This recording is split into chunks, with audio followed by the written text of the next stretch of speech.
We are getting an update on the province's healthcare situation as we welcome in the Minister of Health, Jeremy Cockrill, this morning. Thank you so much for being here. Yeah, great to be here, Joe. Let's start with ER disruptions. We've talked about this in recent weeks in rural settings. What has been done? What are you doing?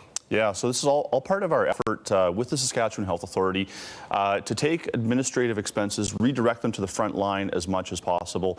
You know, really when it comes to adding positions in facilities where we've seen disruptions, specifically in the emergency room, but also, you know, looking at expanding our virtual physician program to make sure that especially facilities in rural communities, you know, allowing patients to stay closer to home as long as they can is really what we want to do. And I think we've seen a good amount of success in terms of making sure that disruptions don't happen. The opposition says that a private member's bill is coming when you guys do return to the legislature in October to alert people that their emergency room is disrupted or closed before people get to that point.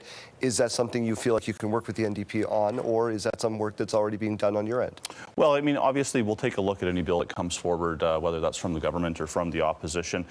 You know, the reality is we already have a process in terms of notifying communities when there is a disruption in their community. Is it working? Yeah, you know, I think there's some discussion about that with different mayors and local community leaders. Certainly, we have some opportunity to improve that internally within the Ministry of Health and the Saskatchewan Health Authority.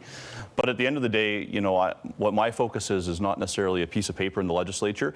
It's actually making sure that we have healthcare workers on the ground ready to help you and your family and people around Saskatchewan when and where they need it. How much progress are we making on surgical wait lists? You know, I think it's been a bit of a challenging summer on the surgical side, but we're looking forward to, I think, what will be a very good fall in terms of getting some of our important surgical pieces in facilities around the province going. Obviously, we have a goal of 450,000 surgeries over 4 years. I feel comfortable that we're on pace to meet that target. And we have some more things coming on the surgical side to really ramp up production and make sure, again, that people get that surgery in a reasonable time. How about those non-urgent care centers? The one in Regina is working to a degree. You were trying to get up and running in Saskatoon and Prince Albert as well. Where are we at with this? Well, you think about, so the Regina Urgent Care Center here, we've seen 41,000 patients in the first year of operation. That's 41,000 people that didn't need to go to the Pasqua, didn't need to go to the General, making sure that those facilities are more available to help the more acute patients. We're really excited about the progress being made at the Urgent Care Center here in Regina. Obviously, we've got one under construction in Saskatoon, making good progress there, but we're also going to be adding second urgent care centers in both Regina and Saskatoon. Can we staff them? I think we can.